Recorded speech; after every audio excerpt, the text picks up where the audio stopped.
Who is the protagonist? A la Shmoop. Books are populated with millions of different characters, from kind-hearted recluses to monsters stitched together from dead body parts. Chances are, if you can imagine him or her, that character exists somewhere out there in the literary verse. Despite their diversity, most of these characters can be filtered into a variety of tried-and-true roles. The most popular role by far is the protagonist, although the antagonist might have something to say about that. So, how do you identify the protagonist of a novel? Well, picking the protagonist out of a lineup isn't as easy as identifying the heroic-looking guy in shining armor with a singing sword. Depending on the novel's POV, that guy could be the villain.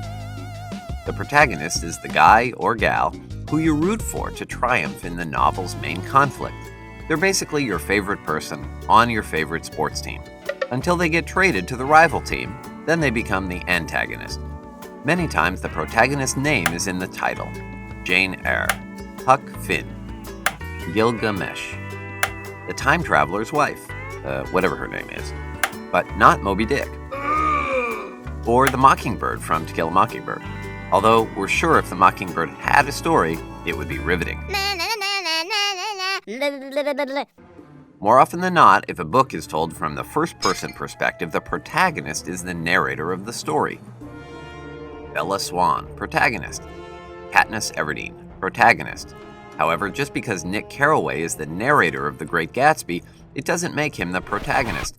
Whose name is on the cover of that book? Now, just because a character is the protagonist doesn't necessarily make them the hero of the story, or even all that heroic. We're looking at you, Bella. Whatever. A protagonist can also be an anti-hero. They're not performing wild feats of daring do, but you're still rooting for them. Here are a few confessions. We kinda love to hate Scarlett O'Hara. Holden Caulfield isn't exactly a role model you'd bring home to mom.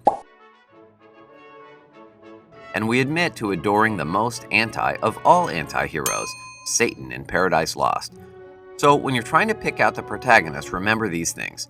The protagonist is most often the character you're rooting for. They're usually the narrator or focal point of the story. However, just because they're the protagonist doesn't mean they're a saint.